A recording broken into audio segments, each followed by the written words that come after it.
Okay, I want to call to order the special board meeting for Wednesday, June 22nd, 2022 at 5:36 p.m. Mrs. Shope, could we have a roll call, please? Brian Anderson. Here. Spencer Anderson. Present. Amy Levy. Here. Sean Levy. Present. Megan Miller. Present. Greg Schneider. Joanne Winfield. Here. I have all members present except Greg Schneider, and I have S. Levy, S. Anderson, and Winfield present in the boardroom. All right. Is there a motion for the approval of the agenda? That's a motion. All right. And Second.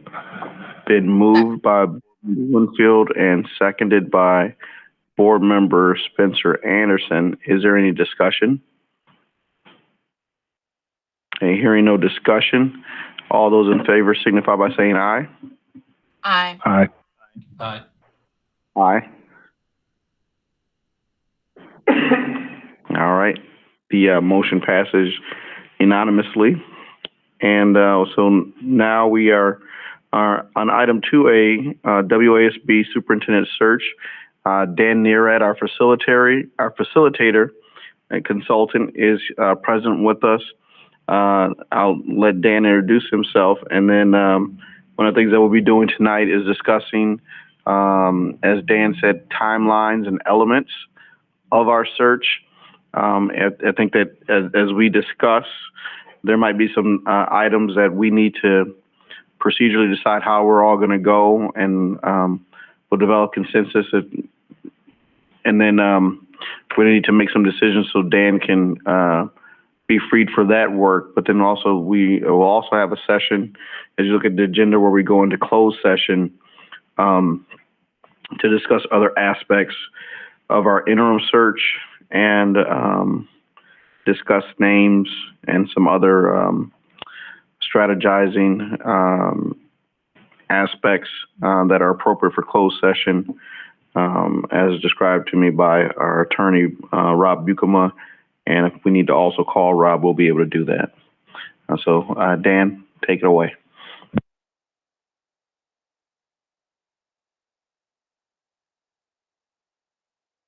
And show the green light. Right, the red light on. Okay, sorry about that. I need some technology training. Good evening, everyone. My name is Dan Nearad, and I'm with the Wisconsin Association of School Boards. And tonight I'm present to help the Board of Education address some questions relative to the superintendent search.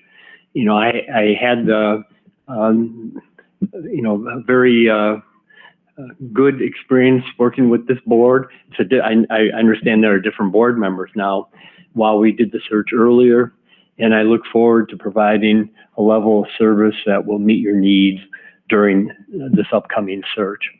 And so, and that's all to say thank you very much for this opportunity again.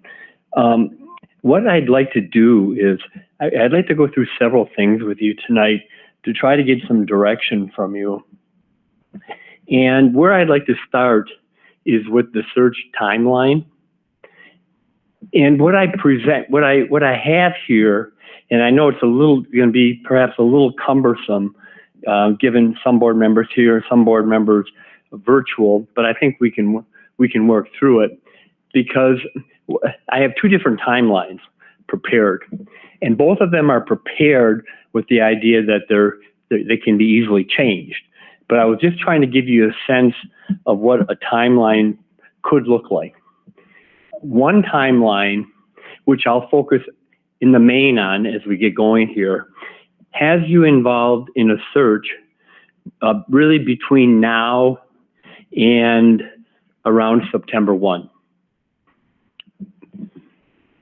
The other timeline, what it does is after the meeting tonight, because I know you're still working through the idea of the interim, not only who it may be, but also for how long that person would serve. And so what this second timeline, which I may spend less time on tonight, it focuses on meeting tonight, but then not getting back together until the first part of December. And then that search would carry through between December and mid-March, which I would describe for you as, the more typical search window in terms of finding a superintendent. There's plenty of good reasons why you may not use a timeline like that. But again, I just prepared those two different timelines to give you a sense of what that would look like. So with that understanding in mind, and I know Michelle's trying to get that one calendar up.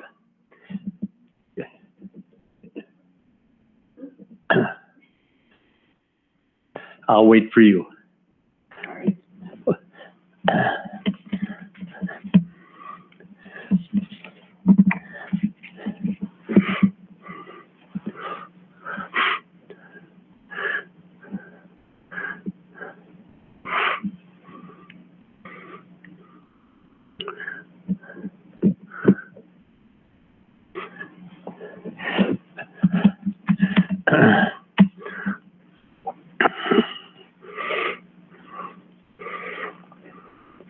Now, as she's working with that, let me just talk a little bit to that calendar. Because one decision point that will need to be made is the degree to which you feel a comfort level using the prior focus group input and the prior community survey input to assist in developing that superintendent profile for advertising. The other thing is what I would suggest, and I had a brief conversation with Mr. Levy before the meeting, is that if you are comfortable using that data to form the profile, which I would draft again, we can also embed in there the SWOT analysis from your strategic plan, which helps identify the strengths, weaknesses, and opportunities and threats. I'm not suggesting to you that I have any aversion at all to doing focus groups in a survey again, but with a shortened timeline, the question is it needed? Is what I'm asking you to think about. Will it provide anything new for you? And so that's what, in part, I want you to kind of be thinking through. So let me walk through this timeline. It begins with tonight's planning meeting, and then we would look at a posting on this Friday. Now that is not the complete posting. What that is to just let people know that there's a position open, and for what period of time, we'd figure that part out. Then below that, you can see by June 30th, which is a really short, compressed timeline. We can adjust those dates if you want to commit to that community engagement and survey. We can adjust those dates.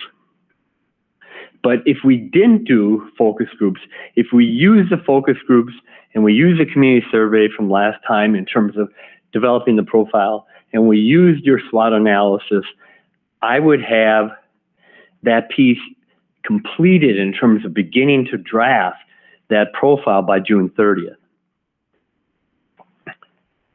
I certainly would share that with you so you have a chance to look at that. But what would happen is by July 11th then, that profile would be embedded in a brochure for more complete posting and the complete advertising of the position. We'd also have a couple of essay questions in there that come off of that information. Again, we want people to demonstrate their ability to write and their ability to think through that activity. And then between July 11th and August 8th, there would be an application window. people would apply. And you'll see that, for the most part, I've given you about 4 weeks, but it's a little bit compressed. I would propose around August 15th, then I would meet with you to review all the applications, and you would choose who you want to interview.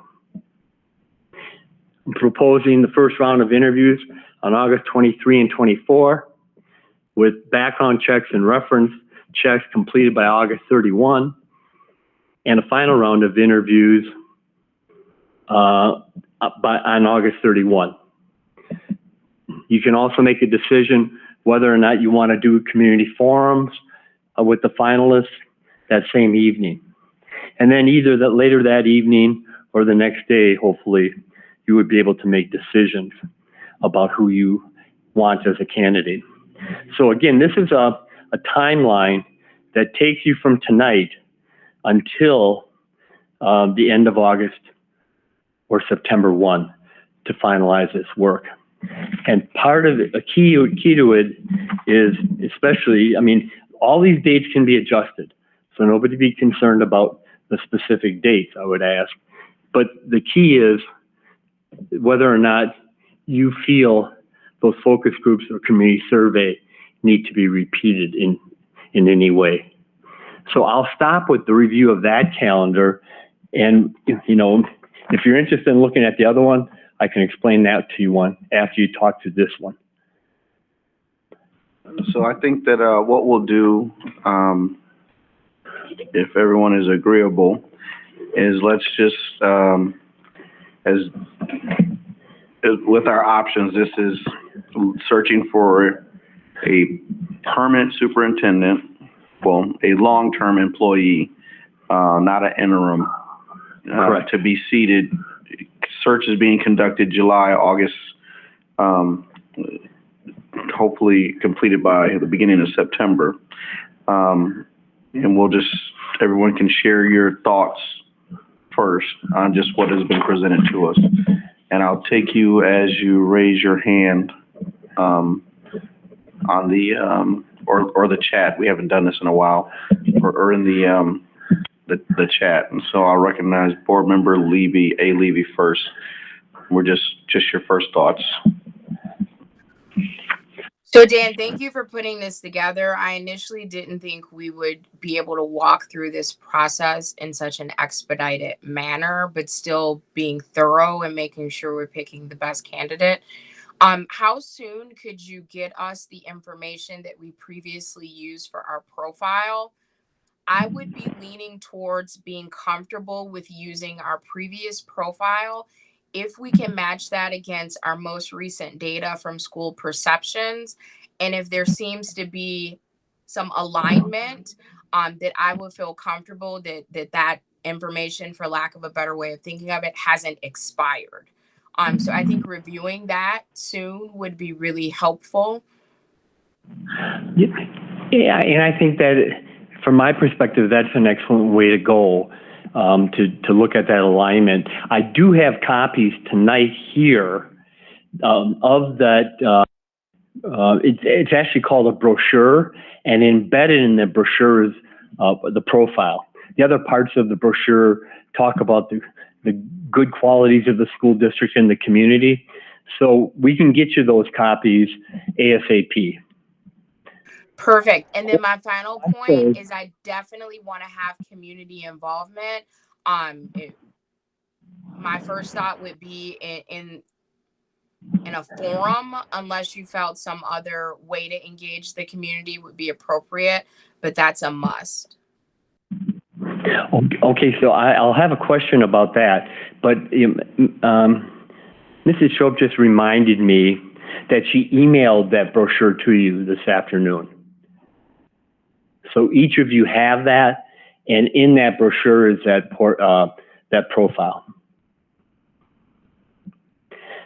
So in terms of the community involvement, one thing I've done, and it may be different than what you were asking or suggesting, is embedded in the second round are community forums that would occur concurrently with your second round of interviews.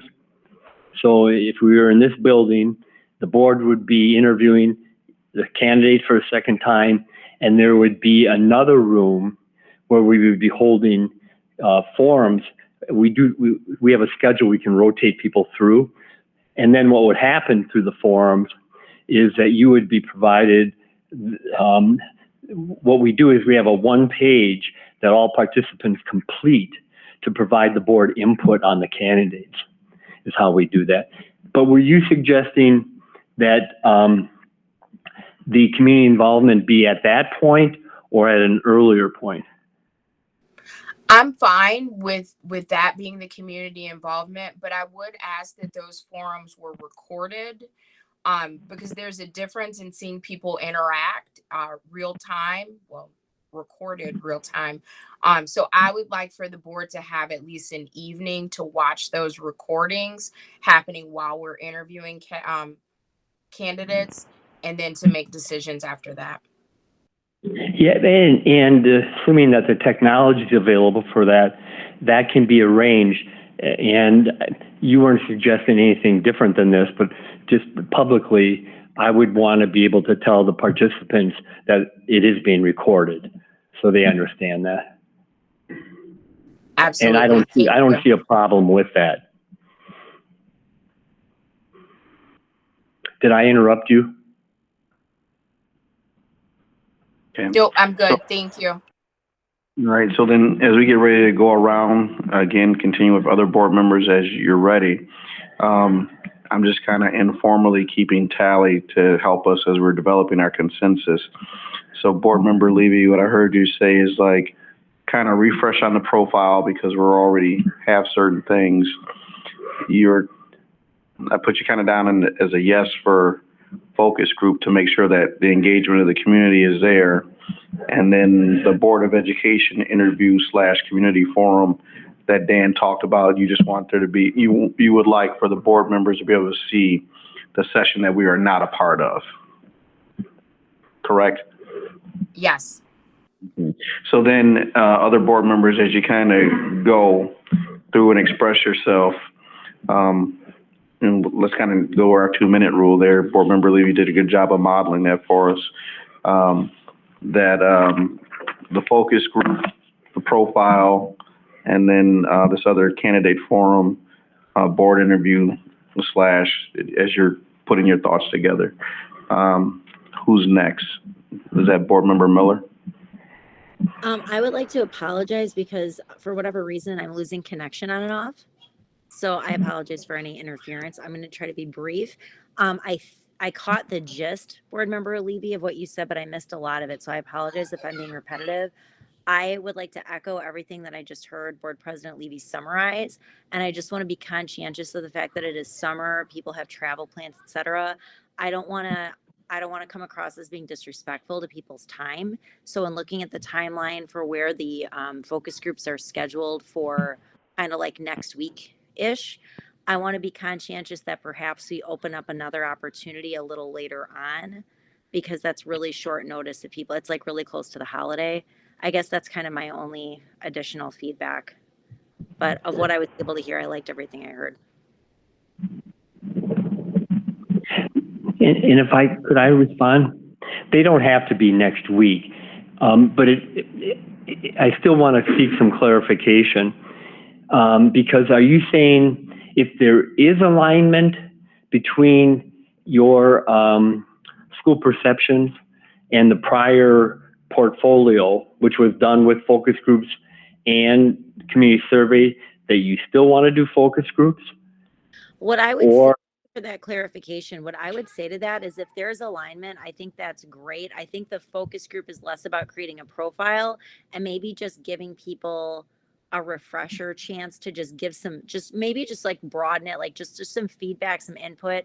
For example, in the school perception survey, there was a really, I think, useful survey question about like what are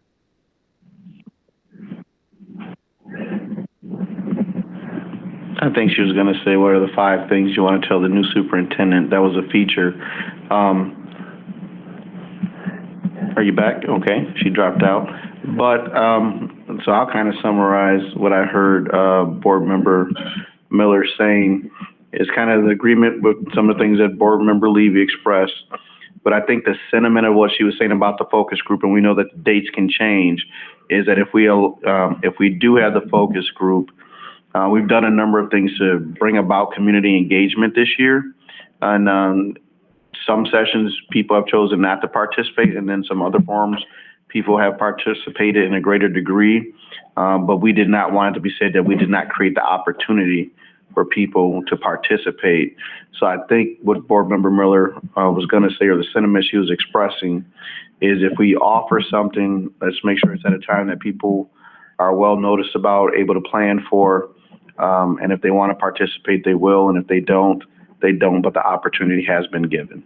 And if I can just insert myself one more time while my internet is working, perhaps presenting to the community, this is like sort of the triangulation of our profile and our school perceptions piece. So this is our current guiding light, and just kind of just give them like a very respectfully short spiel about what that triangulation looks like, and then allow people to offer feedback on that. So we're not starting from scratch and wasting people's time, but we're like, because if we've already got stuff, but at least they can see then, like, this is what we've got going.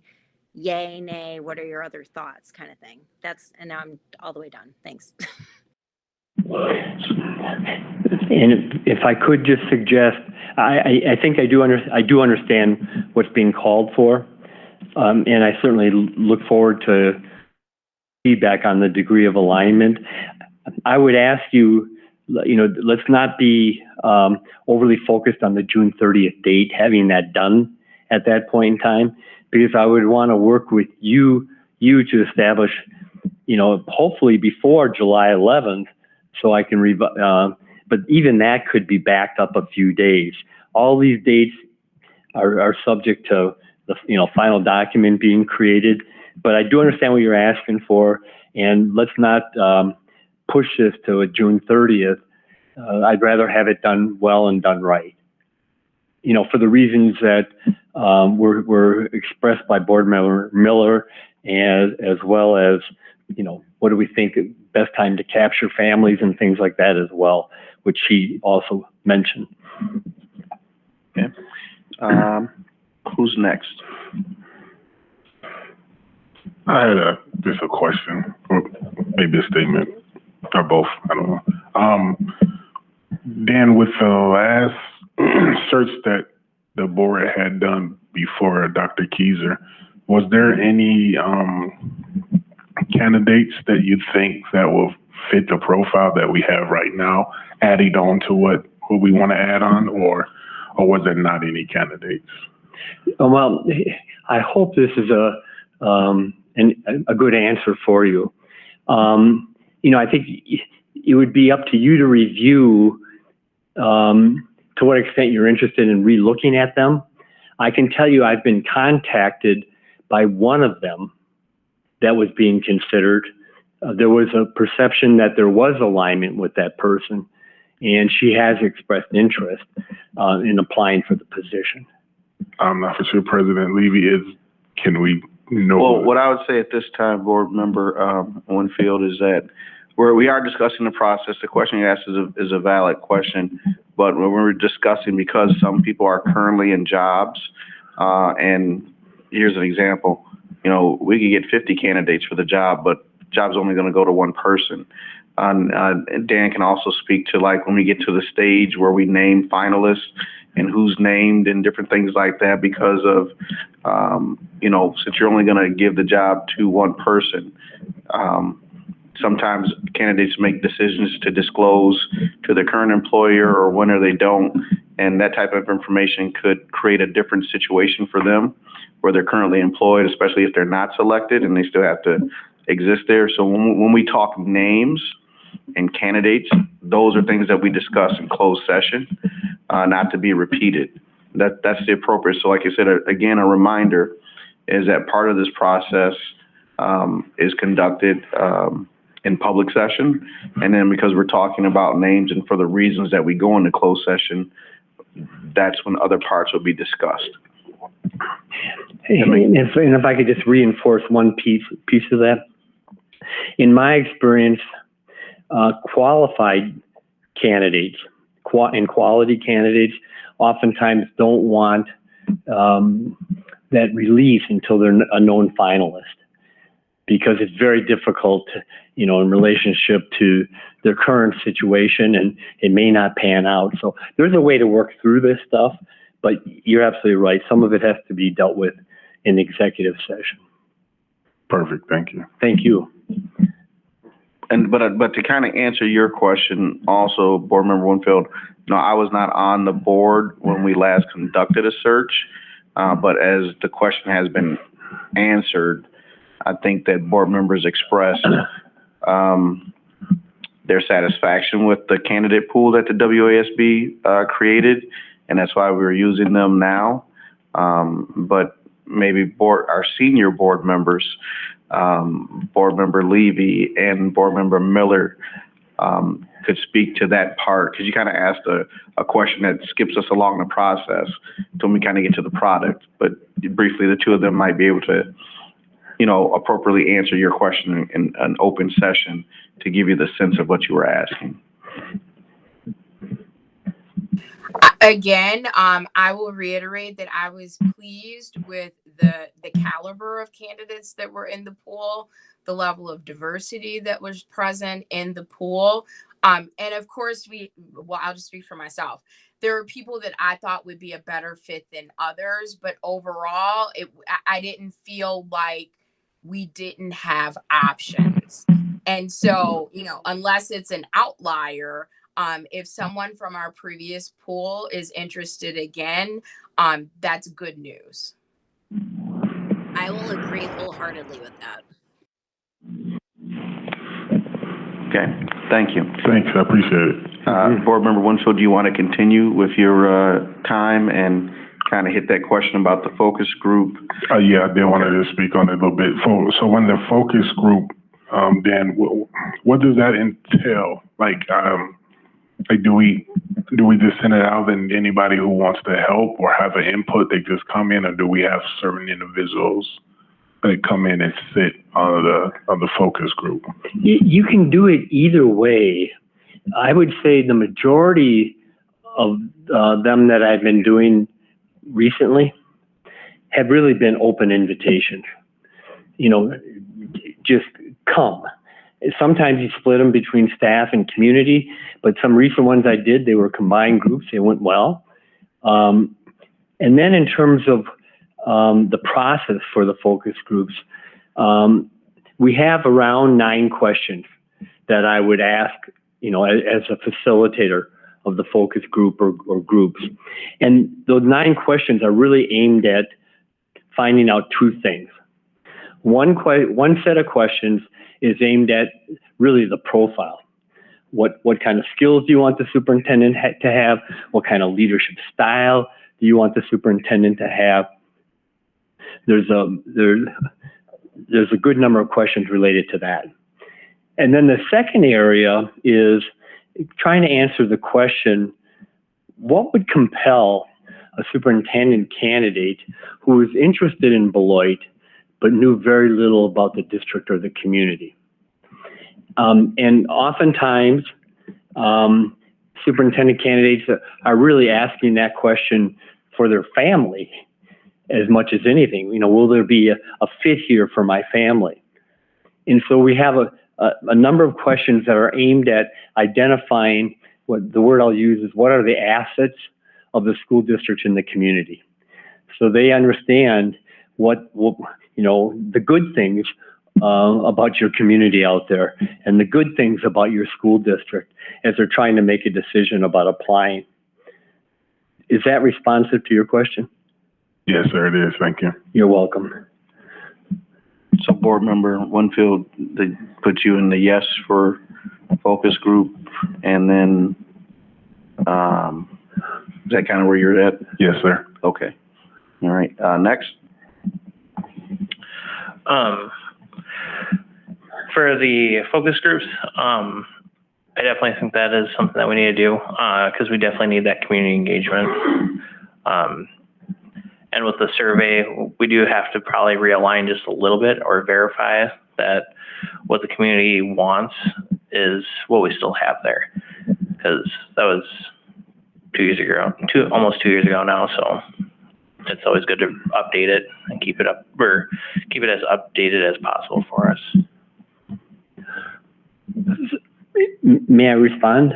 So one additional thing I should do is get you guys a copy of the survey results from last time. Yep. Okay. Okay. Next. Board Member Brian Anderson.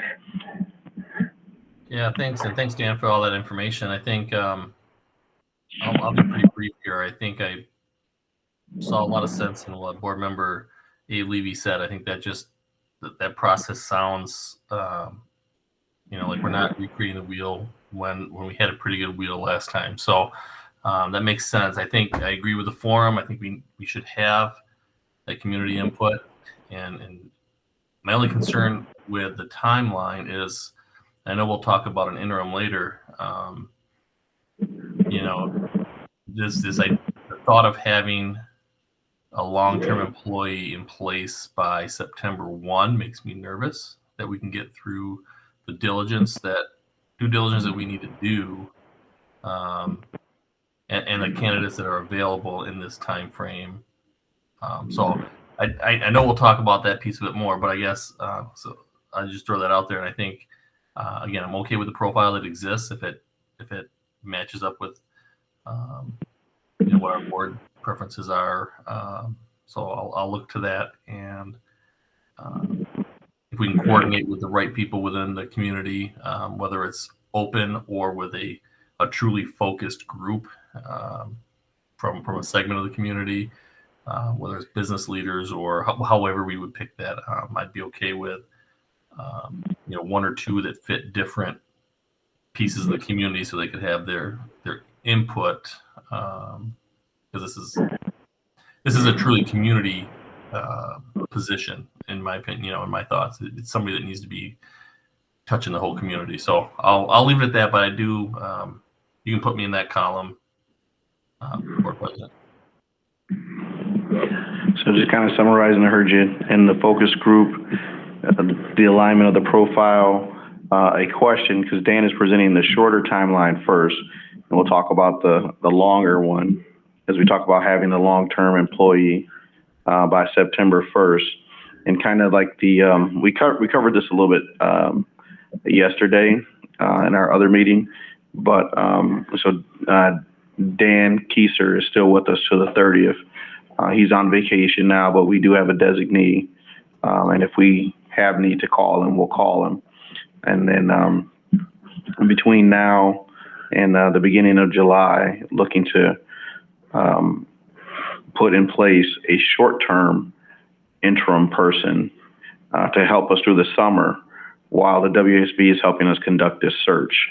So somebody on site to handle the day-to-day operations and help us take the next step from some of the things that we discussed yesterday, some of the summer work. So that is really just that, and even the purpose of this timeline to have a long-term person in place for September 1 is so that we're not losing momentum, where we're not trying to rush anything, but we're still trying to make a step forward. So this person who would come in and help us through the summer is picking up the baton, because we still got things like our strategic plan to bring to a close to get the school year started, a number of budget and planning work that needs to continue, and then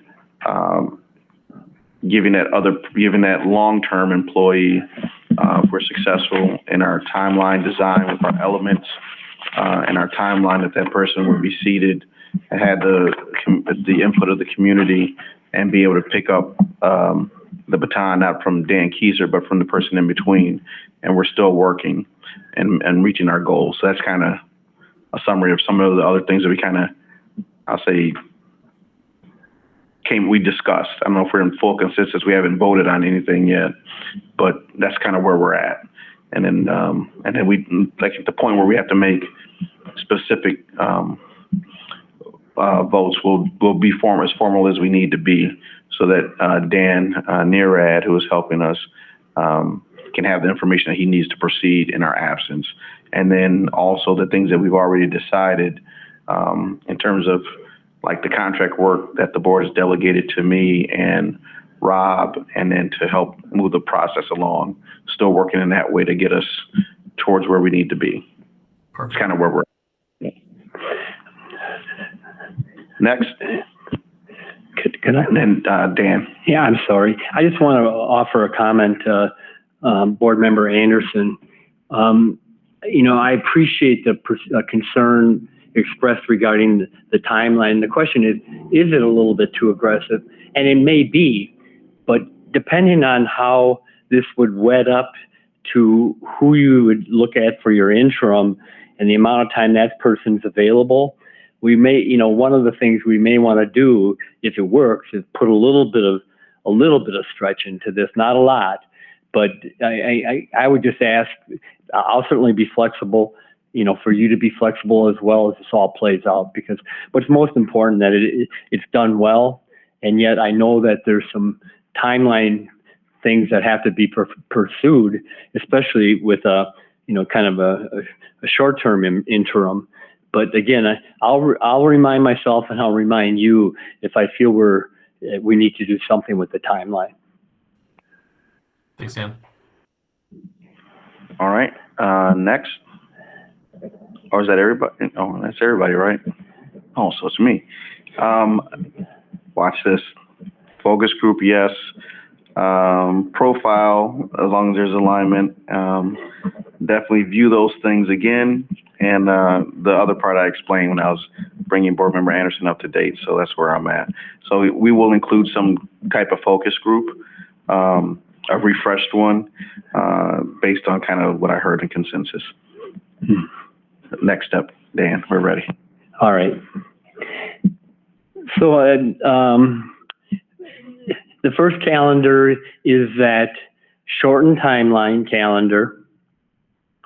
And what it does is it involves the search over a couple of months to be able to determine a candidate for your consideration.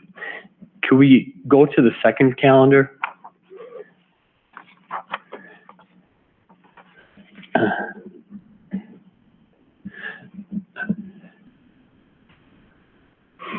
I'll just spend a couple of minutes highlighting. I think you'll see pretty quickly the differences. I mean, this calendar is based on, this early meeting and coming back before the end of the calendar year, early December. If you wanted to look at that search in a more traditional window of searches. So it would technically start, and this also assumes that you would have interim coverage for a school year, for this next school year, which you may not want to do and you may not have candidates that are able to do. And so keep that thought in mind. So on December 2nd, we'd come back together after today. That wouldn't have, it could be earlier than that. But this puts you in a early December timeline to a mid-March timeline. You can see final selection on March 13th or 14th. And it stretches out to more traditional search, period of about 4 months. And the same kind of activities are built into, the calendar on the activity side is the same. So can I answer any questions or what? All right, so we'll start again with rounds as you lift your hand, and we'll begin with Board Member A. Levy. I just have one question. If we follow the timeline of the if we follow the compressed timeline initially, and we're not finding that we found the right fit, how difficult is it to transition to the more traditional timeline that you just put up? Well, here's what I would say, and understand I'm kind of going on my feet now, which is sometimes needed. But what I would suggest is you would go through the application deadline of January 24th, whether it was that in the end or, it modified or whatever. You would determine whether or not there was an adequate pool. That would be the time I would suggest to you at the latest to abandon that search for that time. And then what I would suggest is you would have to go back and do some reposting probably, we'd have to figure out when that would happen. And you may also want to think about maybe adding to it at that point in time some of the national advertising, which is optional to be able to build that bigger pool, which you could do for the first calendar if you wanted to as well.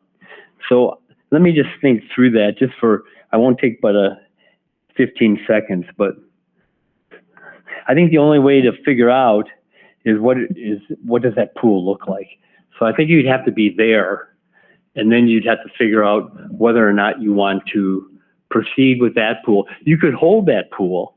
Now, some people may decide to get a job somewhere else, but that's how, that's the way things can work. But you would hold that pool. I would communicate with that pool that, thank you for your application. The board wants to extend the search in this way. Are you willing to stay in the pool? And so there's a way to kind of encourage candidates to do that. So to Board Member Levy's question, what I heard is, if we were advancing in the shorter term search about early August, mid-August there where we have our deadline, we'd be able to, when we get to the place where we're reviewing the applicants, we have a vision of what our pool is. And if we were going to decide that we needed to, based on the pool, not go our full search, that would be the time to kind of pause and then make sure we have a plan to cover us for the year. Correct. And then move forward in the other timeline, in the revised timeline. That's a longer, more traditional time frame. Right. So our decision point exists when we're able to review the pool of candidates and make sure that we're satisfied with whatever may come of that. That's correct. Okay. I mean, that's what I would propose. All right. Board Member Levy, do you have other questions? No, just to briefly state my preference, I don't think we have anything to lose to begin with a shortened timeline, knowing that we have the option that if we're not comfortable with the pool, I like the idea of holding candidates over as long as it's mutually agreeable. And if people find another opportunity, that's fantastic. But giving ourselves that backup plan of we can extend the search and the deadlines if we need to. But I'm on board for the first timeline.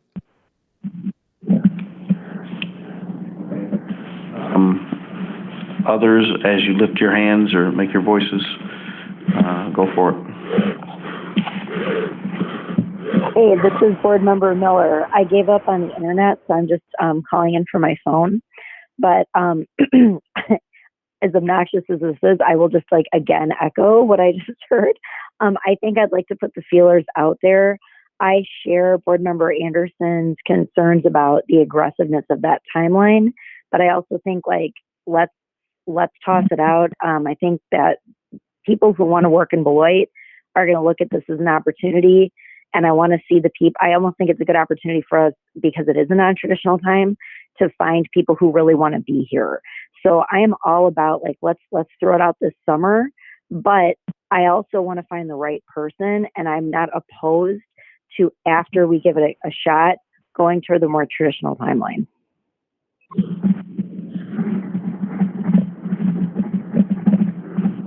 Okay.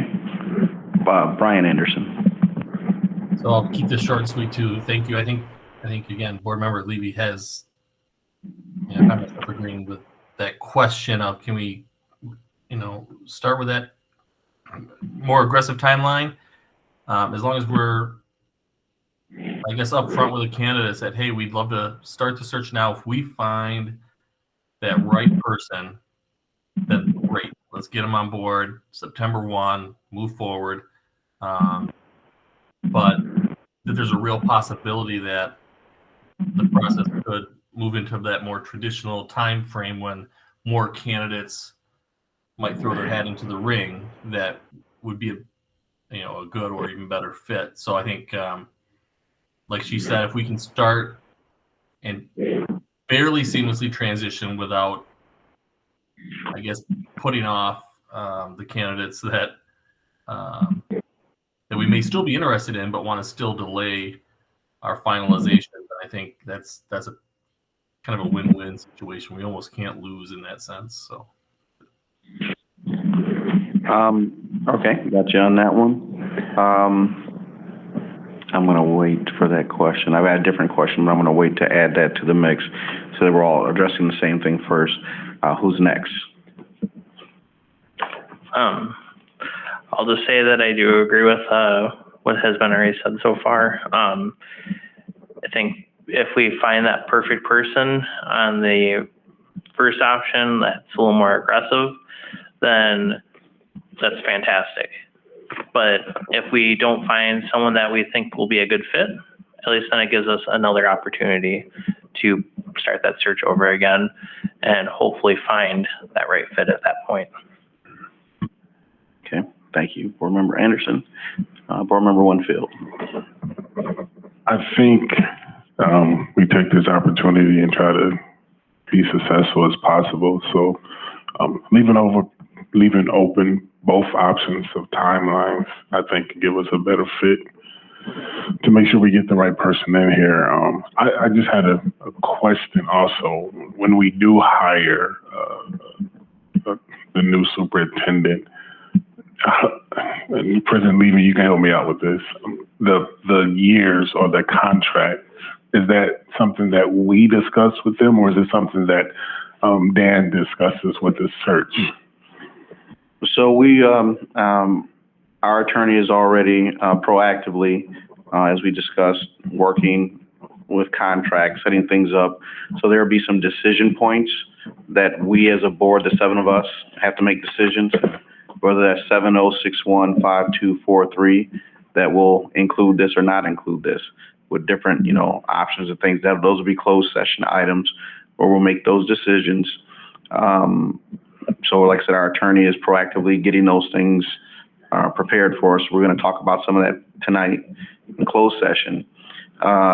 Like standard contract length, the 1 and 2 year contracts to begin, because sometimes as administrators who are on 2 year cycles, depending on where everyone else in the organization is at, you might start them in the 1 year because they're in the 2nd year of contracts, or a whole 2 year contract.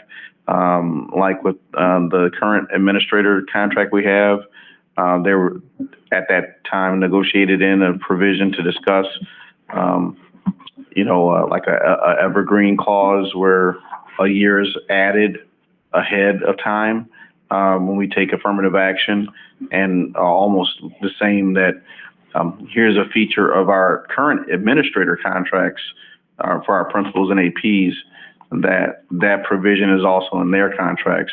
So as we talk about creating stability for our employee groups, because in our administrators, they do have those options that they're able to see the next year ahead and knowing that they're stable employment, because the standard administrator contract, at length is 2 years.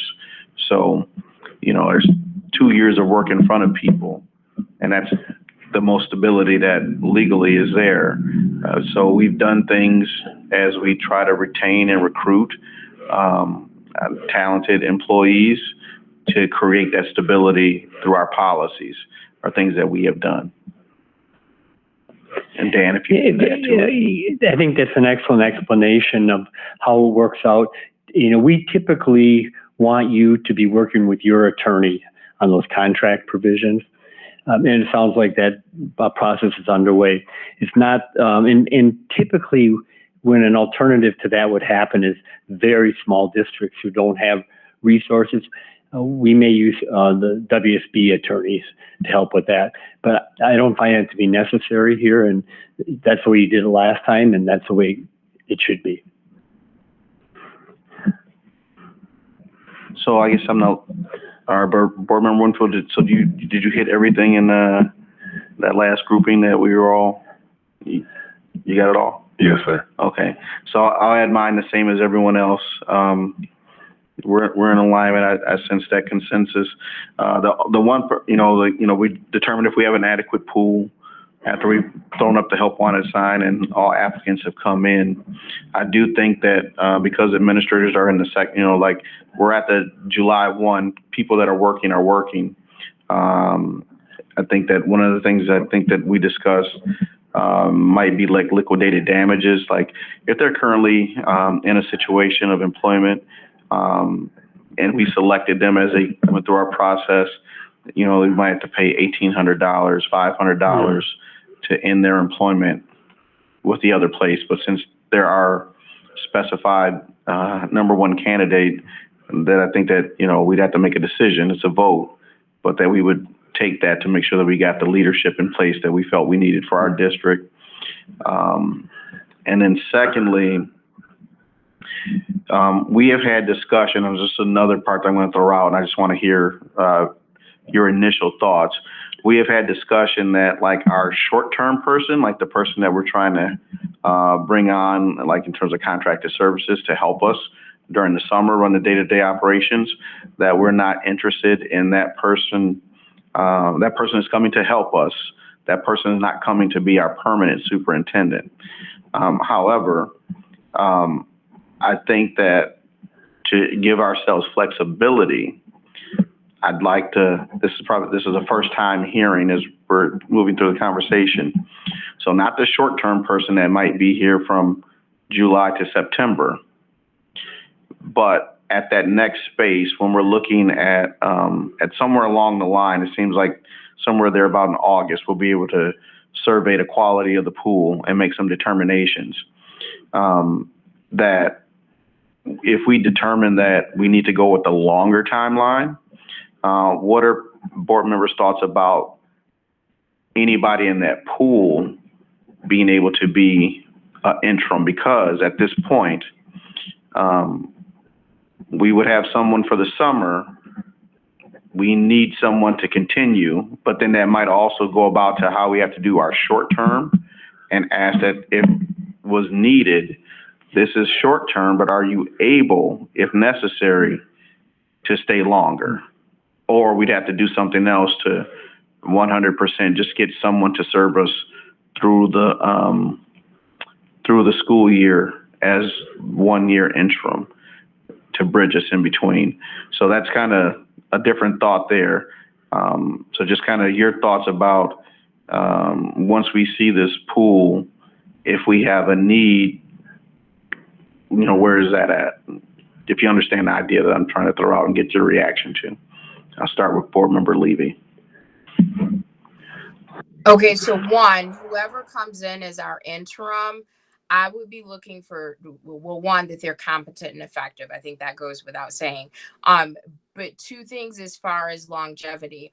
One, that they are available up to the next school year, like through the next school year. We may only need them till September. If we do that aggressive search and we want to extend it out to the more traditional, we may need someone until the end of the school year, and then the new superintendent would be hired and everything is in place, but may not start until July 1. So I want the person to be available for up to the upcoming school year, even if we don't need them that long and we can kind of adjust. And I don't want that person to be able or eligible to apply for the permanent. I just think there's value in understanding that this is temporary. Please give us your unbiased feedback and then complete that handoff. Right. I think so. I want to say it again, maybe because just for me, as I'm trying to keep it. Think of this. Dan Kieser is still here. Then there's person 1. And then there's person 2 who might be in the pool to serve us. Did I just hear you say? I don't want a person 2. I want to go from Dan to the interim. Best case scenario, the interim is there until September 1st. And I hate to say worst case scenario because it did scenario 2, that person is there for the entire upcoming school year. And in that in between, we've selected who our long-term superintendent. I don't want to go through 2 people before we get to our long-term superintendent. I just want one person. And that person is not eligible to become the next superintendent. I'll say again, so just kind of, if we're pursuing the timeline that we're pursuing, person 1 is going to come and serve. We're also conducting the compressed timeline, and you're saying that if we're not able to come with the long-term candidate out of this pool that'll be generated, then that person 1 would serve us until the end of the school year, like June 30th, 2023. So understanding if the person 1 that's coming after Dr. Kieser, this is intended to be short-term, but if it needs to be longer, are you able? That's your preference, as you're saying. Yes. Okay, thank you. So I just need everyone else to kind of weigh in on that for me. Okay, Brian Anderson. Thanks. I'll go first because it'll be quick, and that is almost verbatim the exact comments that I have. So I would just concur with Board Member Levy.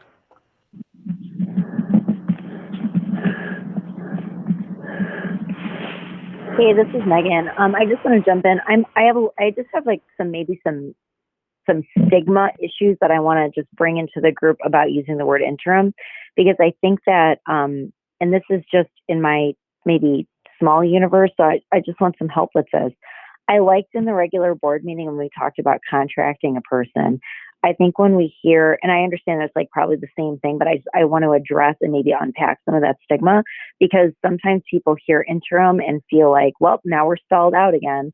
And I really want it to be clear that whomever we bring in, they're not keeping the seat warm, like they're taking the wheel so that we can continue the work while we find our long-term person. So that's the only, I'm just saying that in addition to everything I've heard, which I fully agree with.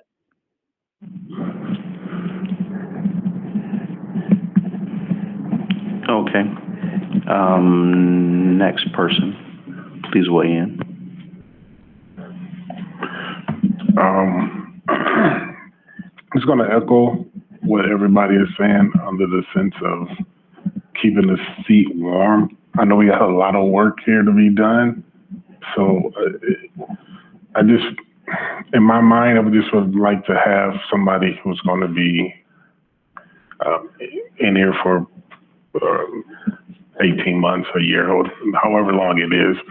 Just make sure that we're progressing and still getting everything done. That would be just my take. Okay, thank you. I want to say I agree with everyone else on this. We shouldn't, when we find one person to be the interim, they need to understand that we could possibly need them longer to be a long-term fill-in for that superintendent, because our district still needs that stability. If we're switching people halfway through, that will cause things to slow down again, because now you have that handoff again. So they're trying to pick up those pieces where that last person left off. Okay. So I'll express, so I hear the consensus. We haven't formalized any vote, but we're just filling in. I'm going to express a view I think may be contrary to the group opinion at the time. So currently Dr. Kieser is our superintendent, and we have a designee to serve us in between. We will complete and contract with someone to provide us services through the summer. So I'm thinking July, August, September. At the same time, we're going to move forward, as it sounds like we're discussing, with this timeline, the more aggressive one, where we're trying to have someone seated by September 1. But what will happen is July, August, we'll go forward. Around that August time, we'll have the opportunity to view and make an assessment of the candidate pool. while at the same time we're still having someone contracting with us for the day-to-day options. Mm-hmm.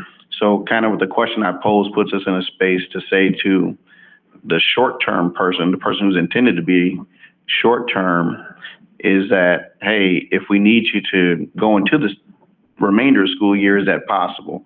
And for some people or some candidates that might be possible, for others it might not be. And that would just be a deciding factor for us to choose when we come to that. That's a decision that we'll be making sooner rather than later based on like our needs.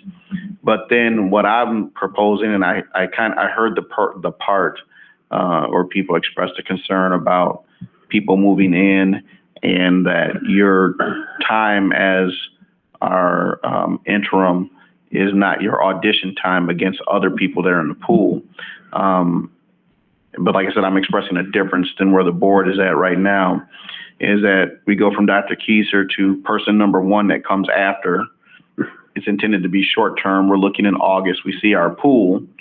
And I think that I'll say our pool candidate, that if we're not ready to go forward yet, I think our pool candidates might also produce someone who may be able to serve us in that short term of 1 year. At that time, board members may decide, well, if you're our pool candidates, but if you're going to serve as a pool candidate, we don't want you to be in the running. Or board members may decide that you're a pool candidate and you're not the person who came in between, because we're talking about making progress, but there might be something there. To me, when I express that, like I said, I understand that the point I'm expressing right now is contrary to what the consensus of you have expressed. But that is also me wanting to ensure that we've given ourselves the flexibility to make certain choices that will be presented to us once we're in the situation. And we don't have to say any more about it at this time, but that's why I have a contrary view of what we're saying. But as we get there, we'll address that. But Dan, as you've heard that conversation and the summary, what would you have to add to that discussion? No, I first of all, I think I've heard, the overall consensus around the direction for the search. I think it is a good idea to see what the pool might yield. And if you're not comfortable, then we look to that more extended timeline. I think it makes sense to look at candidates for whether you call it contracting or an interim position that are available for a briefer period of time, but who of them are also available for the full school year if needed. And then, I don't have a need to make a comment on that last point, because let it evolve. Let things play out and see what you have, see what the circumstances are. And there may be something there that you hadn't previously thought of that you want to think of at this point in time. For some people in a pool, to be involved in an interim, some people would be excited about that because it creates an opportunity for them to show you, to see their work, their body of work. For some, it would serve as a disincentive just because they're in their job. They made a commitment to fulfill that contract. They don't know if there's going to be a position for them. And it sounds like there wouldn't be, because your overall consensus, and that's fine, is not to be able to apply. So, just see what you have and go from there. All right, thank you. I just want to highlight that's kind of how we handle when we have difference of opinion respectfully. We move around and that's good. Express them, and then we go. Just some norms we're developing as we all work together. That's great. Yeah. So then we are on to Dan, whatever you have next. Well, here's my thought for what's next. The agenda that I have here lays out all the points along the search. And I guess as I looked at it, while each of you were talking, I think all the rest of it can wait. To the next step, we'll deal with one piece of it. The following step, we'll deal with another piece. Because I think I don't think it's time right now to talk about things like background checks and reference checks, but we can get there. And then when we get into the reviewing the pool, that's when you can talk about the initial interviews. What are they going to look like? I give you a set of recommendations. That's on like Roman numeral 6. And I know the rest of you aren't able to see that. So part of my reason is I think we can get at these items as we get into the search. We can. And then part of it is because, it's hard to see each of those items from where people are. That my advice would be is, let's not go through the rest of the agenda tonight. So kind of you brought us to our decision points. We need to make those decisions and then continue process after that. Yeah, and there are meeting points. I want to be very clear. There are meeting points along the way. Like, again, the example would be reviewing the applicant pool. That's a meeting. And that's where we can talk about the initial interviews as well. And then at the end of the first round of interviews, there's a meeting, and we can talk about the second round of interviews.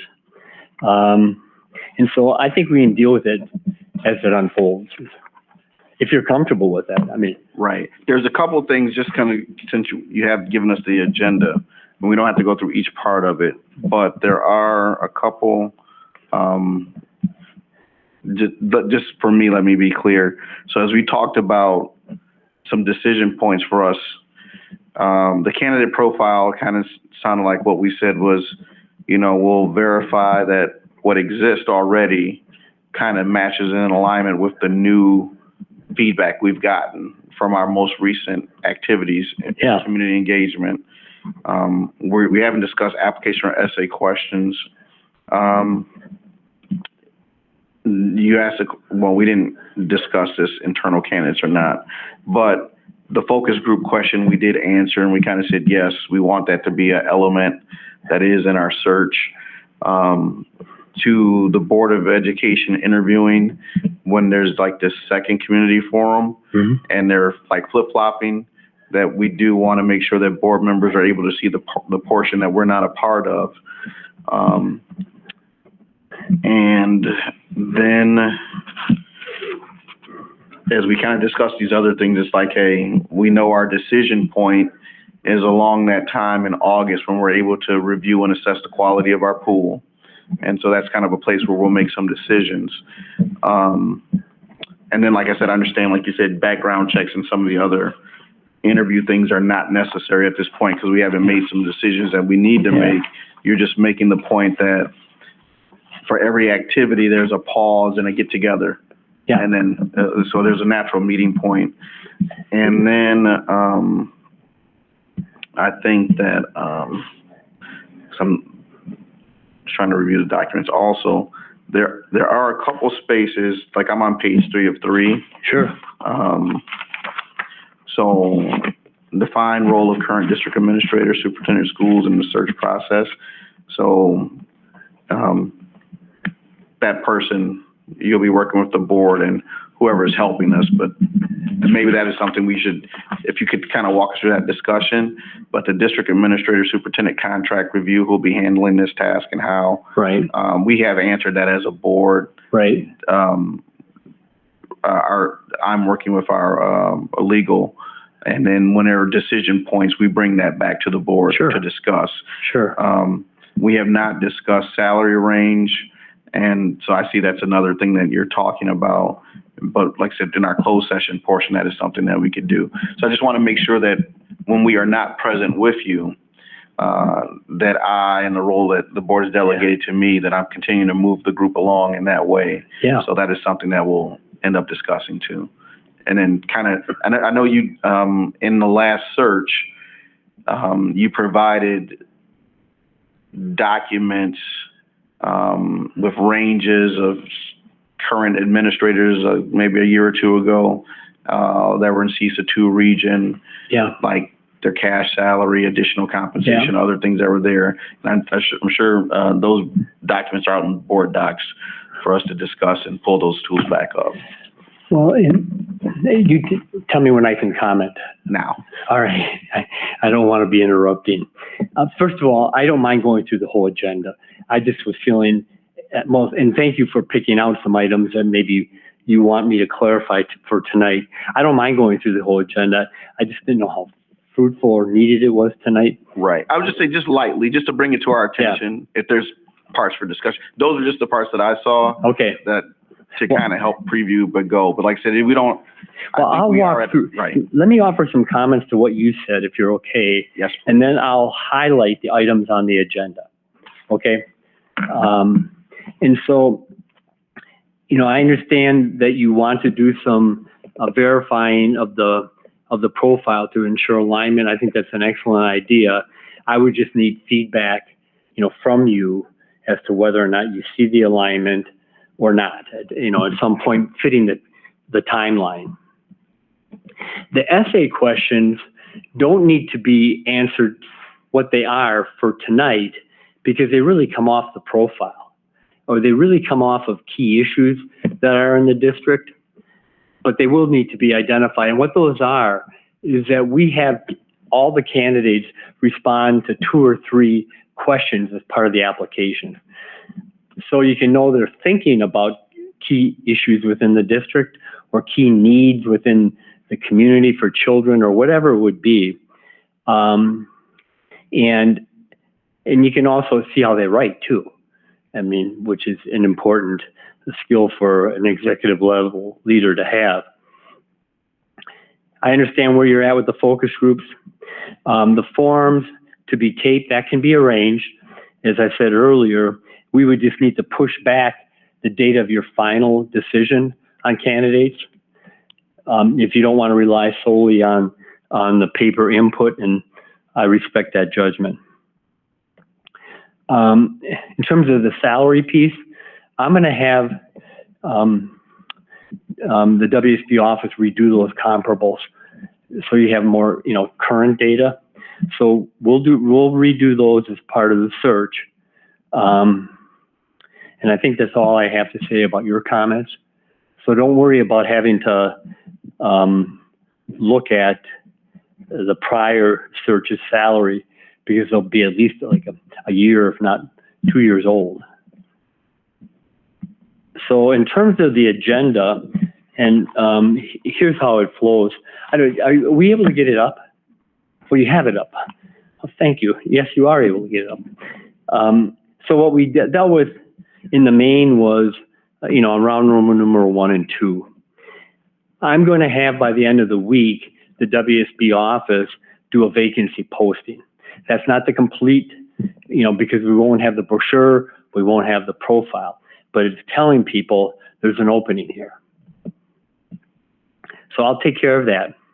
Then you will be provided resource guides, as you were last time. A lot of good information about interviews, you know, what you can do, what you shouldn't do in interviews, but also that's where the binder that the comparable salary data will sit in as well. So you'll get that binder. And then in terms of the candidate information there, the way that works, just to kind of quickly go through that, before there's a date, there's a number of days that you have to review the applications, each of you individually, privately, that you would have. And then there's a meeting date where we would come together. I would take you through a process of helping you pick who you want to interview. I want you to keep in mind that the way WSB does searches, different than other firms, is you see every application. We don't provide, and I'm not suggesting that all companies do that at all, but we don't provide you a slate, or we don't go into the applications and say, well, if I were you, I would, you know, give interviews to the following 5. At the same time, that day you meet to review applications, I will tell you things I know about those candidates if I know things about them. And so, you know, that's all part of the process. But the way it works in time is, you know, all things going well, let's look at that short timeline. So the applicants close on August 8th. on August 9th, you would have a link to all the applications. And one thing we do ask, Michelle, is that, and you would be copied, so you can download and make a copy for the district record. But so that next day, you'll receive all the applications. I'll give you a little bit of process for reviewing them. You don't have to use that process that I'll share with you. But if you don't use that process, whatever you use the same thing for all the candidates as you review them in a more consistent way. And then on the date of that selecting candidates is on the calendar. So the next page, Roman numeral 6, initial interviews. You'll have a decision to make whether or not you as a board do those alone. That is our typical recommendation, that the first round be done by the board. And the reason we recommend that is it's not that you don't want to have people involved. The question is, what's the more appropriate time? Because, again, quality candidates are comfortable, if that's the right word to use, and they know they have to legally release their name if they're a finalist. And so you're going to go from that bigger pool to a less, a 6 or less pool in the second round. And what you want to be, and we typically recommend 3 in the second round, you want to be able to keep that information tight, because a number of the candidates will communicate to their board if they know they're going to be a finalist. And I understand that, because you have to go back home, and you want to go home with the idea that the relationship is still a good one. So we would, the night we would review the applicants, I take you through a process of identifying interview questions. Then in between, once you select your candidates for the second round, the second interviews, that's when the background checks, Roman numeral 7, and the reference checks are done. WASB does the background checks, criminal background checks, educational background checks, financial background checks. We work with you unless you're really opposed to it. And I know, you worked through it last time quite well, I thought. We recommend that the board do the reference calls. You don't need to, my view is, you don't need me to filter information to you. You want to hear directly from people they're working with. And so we recommend that the reference calls be done on the finalists only.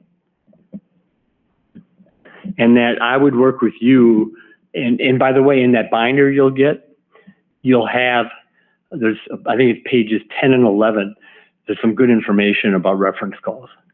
So I'll prepare you for all that.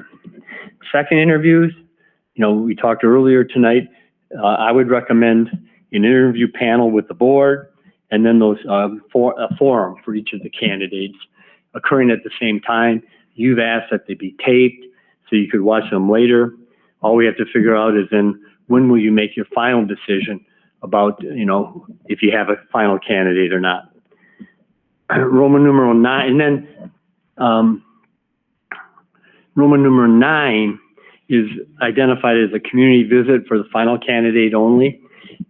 You can do that. We don't see a lot that's gained through those, to be honest with you. But again, that's just my opinion. And you only want to do it for your final candidate. Dan, before you move forward. Sure. So let's say we begin with pool.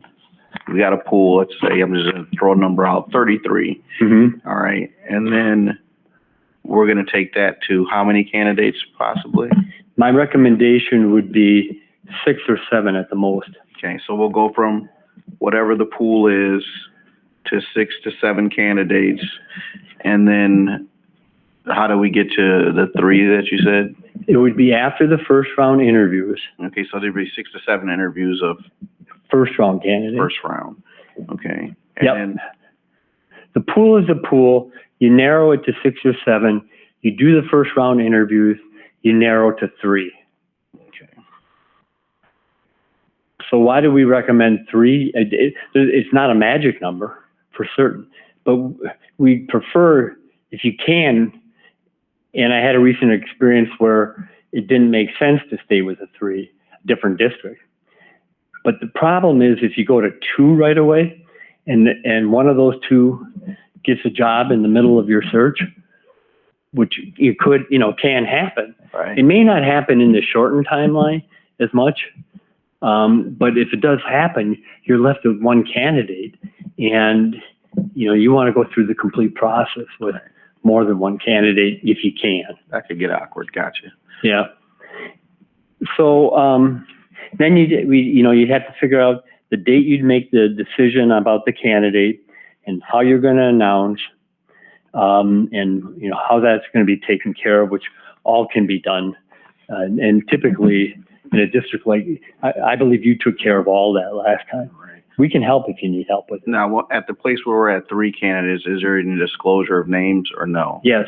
Okay. So Well, and you'll have to decide how you want to do that. You have really 2 options. One option is, and I'm working with a district right now where next week we're going to have community forums the same night of the interviews.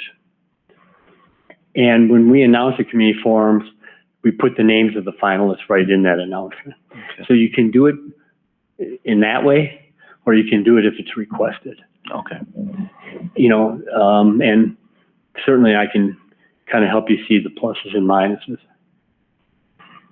But yeah, at that point in time, and I would work with the candidates, and they know that for the most part, unless they're out of state, is they know their name's going to be subject to release, but I would prepare them for that.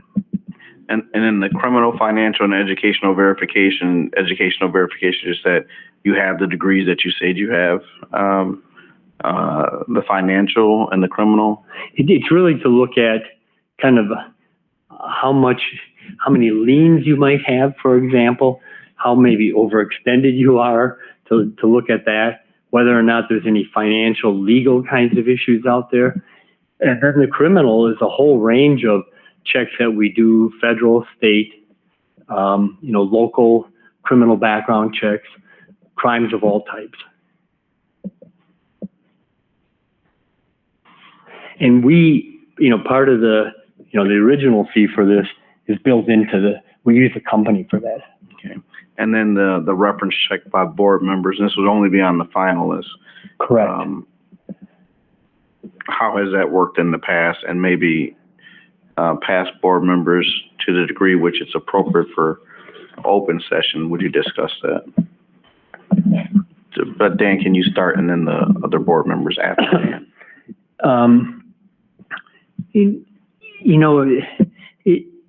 Again, it's if you start making reference calls on a bigger pool, it's going to reveal who's in that pool to people that may say, well, if it has to be revealed now, I'm not in the pool. I mean, I want to prevent that from happening. And again, I can't predict with 100% certainty that would happen. I'm not trying to kind of play that kind of angle, but it could happen. So we recommend when you're down to the final 3, that's when you dig in on the references. I mean, it's fairly simple, the reasoning. Senior board members, Miller and Levy beginning. That is such an interesting designation. So just briefly, I like the way we did the calls is that it wasn't everyone had to make time, because all of us have jobs and lives, etc. So it was who has availability. And I think about half of us did the reference calls. So that was nice. And then when we were in closed session and discussing candidates, whoever did a reference call on this candidate shared out everything that they heard. And then Dan, as he mentioned earlier, if there was any information that Dan knew about the candidate, he would also add that to the mix. What surprised me about doing reference calls is how candid people were, because I almost thought it would be a moot point. Like, you won't put someone down as a reference that's going to say something bad about you. But I was pleasantly surprised that a lot of the calls I made was like, hey, this is a wonderful person. These are the strengths. These are the areas for growth. And if that's in alignment with what your strengths and areas of growth, like if they're complementary, then this is going to be a good fit. The other thing that was really just amazing to hear, because you're reaching out to people, some of them like within the state who have some familiarity with Beloit, and just this sentiment, and some of it was board members, some of it was, you know, district personnel, teachers, community members, just the sentiment that we think Beloit is great and we know you've been through a lot and we're rooting for you. And that was unexpected, but was really nice to hear. And that was a through line, at least for me, through all of the reference calls that I made that were local.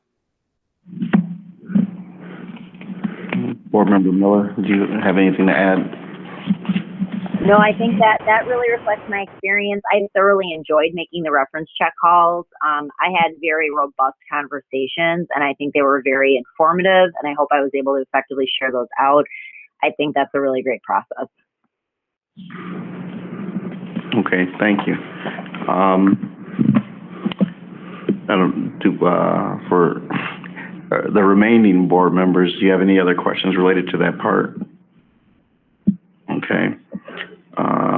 The second interview we discussed, the community visit for the final candidate. Like you said, that's kind of optional. Like as you said, maybe not necessary because that person is selected. And then I'm ready for wherever else you think you need to Okay. take us. You know, I just made one other, I tried to take notes on everything that I need to take care of fairly quickly, but one of the things that you may want to have some discussion about, because of the kind of short timeline that's been proposed here, knowing that there may be a little bit of adjustment with it, are you interested in doing that additional advertising? And what I mean there, if you had the proposal in front of you, we enumerate our current, the standard advertising is pretty robust. We're a member of a national organization called the National Affiliation of Superintendent Searchers, and there are 40 states that are involved with that organization. There's an annual conference coming up in July. I'm going to be attending that conference, and then we have our whole internal network of we have about, I think it's it's over 1,000 people that have over the years contacted WASB. It is over 1,000, saying I'm interested in positions. Some of them have applied for position. Others have just said I'm interested. There's a separate database. All of those people are informed about open positions. And then we have, the superintendent's leadership organization that will advertise your vacancies which has pretty far reach. So there's a number of things that just come with the search. But the question is, do you want, and what you did last time is you did, and that is for an additional fee, because not all boards want to do this. So the advertisement with the American Association of School Administrators, AESA. And then we did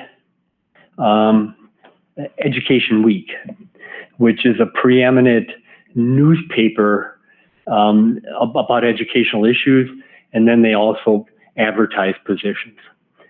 A third one, we did an organization called ALICE, which is the National Organization for Latino Administrators. And then there is a Black leadership group nationally as well that we advertise through. You don't necessarily have to make a decision tonight about it, but it should be fairly soon. That additional advertising for all four of those groups, if you wanted to do all four, is about $2,500. And perhaps the board members that were involved in the last search would have a comment on it, but it did yield some applicants for the position. But again, that's up to you whether or not you want to do that. So I see Board Member Levy with a hand up, and then we can discuss that other item. Board Member Levy?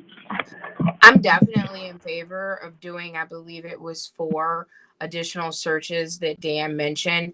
I think for the nominal fee of $2,500, if that yields us a quality candidate that's a good fit, particularly in the area of diverse candidates that we wouldn't have had otherwise, I think it's well worth the cost. Are there others who want to add?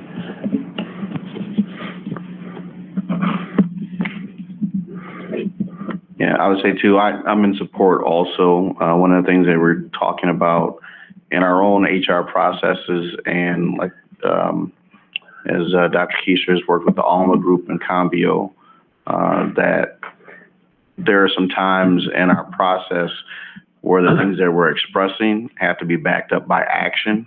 And this is one of those actions that I feel that we need to take so that our talk is in alignment with our walk, as we try to secure leadership for our district, and help us move along some important lines of equity that are frequently expressed, and that for the 7 of us as the board members, we have to commit the organization through the actions that are appropriate actions for board members to take to show that we do hold that commitment.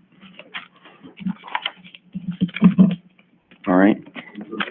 I think one of the last things I see is like with the announcement preparation, is that like whether it's our communications people or right. WASB? Yep. All right.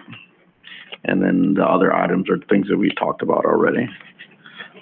Okay. Do you want me to, I have the proposal here. Do you want me to, I can give you the official names of those organizations. So again, one is American Association of School Administrators. The other one is Education Week, National Exposure.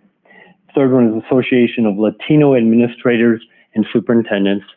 And the fourth one is it's the National Alliance of Black School Educators Career Center. Right. So I think that, not hearing anything to the contrary, and in the delegated space that we've already discussed as a board, that will be a part of our search.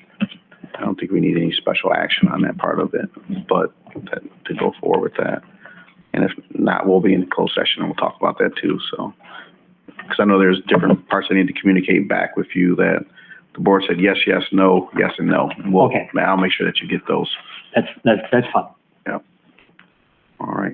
So I guess now we've made it to the end of the presentation and the agenda. Is there anything else, Dan, that you think that the reminder or the need on our end, so that you have the next deliverable and step that you need to take? No, I think I understand. I do understand what you're asking for. I want to go back and process it all, and then I want to look at the timing of focus group or focus groups. I guess what I'm saying, it may need to be moved back a few days, and then I'll wait to hear from you on whether or not you feel there's alignment with the profile with your current work. Okay. But I don't have anything else. All right. And then I think if I'm looking at the calendar, I think we meet again. There's a governance meeting on the 28th, and then we have a regular board meeting on the 5th.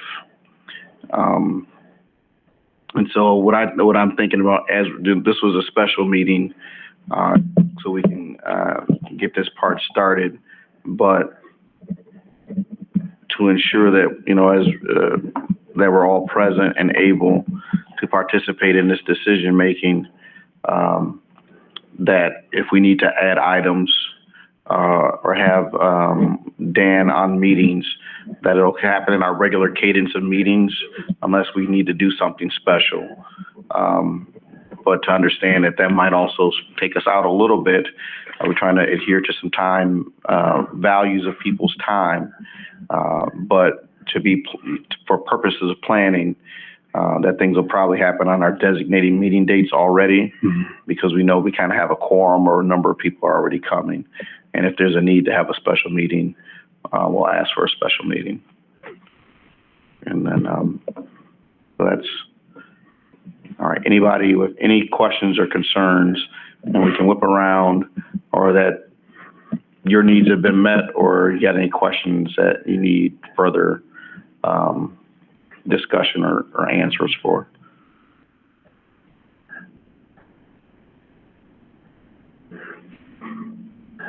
All right, that silence means we're good then. Let me look at the agenda.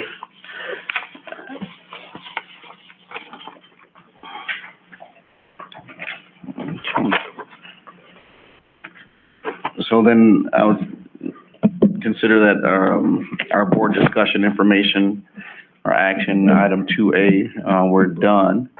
And we're getting ready to go into closed session then. Okay. All right. So Dan, we appreciate you coming down from Madison. More than welcome. To be with us. And I'll be in contact with you. That sounds real good. All right. Thank you very much. Okay. I want to leave you just with one thing that I got since he sent the subsequent text. Gotcha. All right.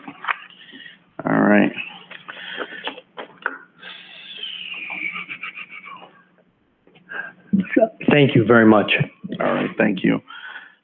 So at this time, item 3A, executive session, a motion may be made and a vote taken to convene the Board of Education into closed session pursuant to section 19.85, parentheses 1, parentheses C, relative to considering employment, promotion, compensation, or performance evaluation data of any public employee over which the governmental body has jurisdiction or exercises responsibility in section 19.85, parentheses 1, parentheses E, relative to deliberating or negotiating the purchasing of public properties, the investing of public funds, or conducting other specified public business whenever competitive or bargaining reasons require a closed session.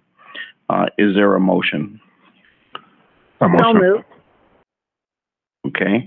It's been moved by Board Member Winfield. Is there a second? Second. It's seconded by Board Member Spencer. And this is a roll call vote. I'm sorry, we're going into closed session. Thank you for the motions. Mrs. Shope, could we have a roll call vote, please? And before, as you're getting things together, so this is the public meeting. Do we have a closed session link on our calendars? Okay. Okay, so just before we get in. Otherwise, I'll stop the recording at this point. Make the closed session link. We'll just have to, as we go through. So there's just a little logistics. So for our board members that are virtual, Mrs. Shope will make a second closed session link for you to join. So look for that on your calendar. I think that as we conduct this roll call vote, then we'll go into closed session. We'll give a break for needs, and then we'll probably be adjourning out of closed session. So this will be kind of the end of the public part of our meeting.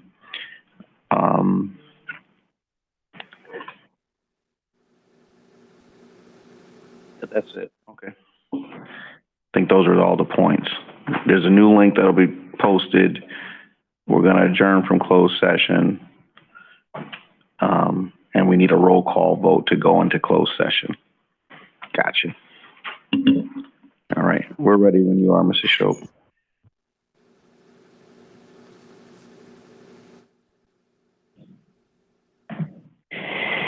Brian Anderson, Aye. Spencer Anderson, Aye. Amy Levy, Aye. Sean Levy, Aye. Megan Miller, Aye. Joanne Winfield. Aye. Motion carried. And the link will be there momentarily in your, So let's say about 7:22. Join as you're able, but then we'll try to get it going right at 7:22 there. First, yeah, human needs. All right, there we go.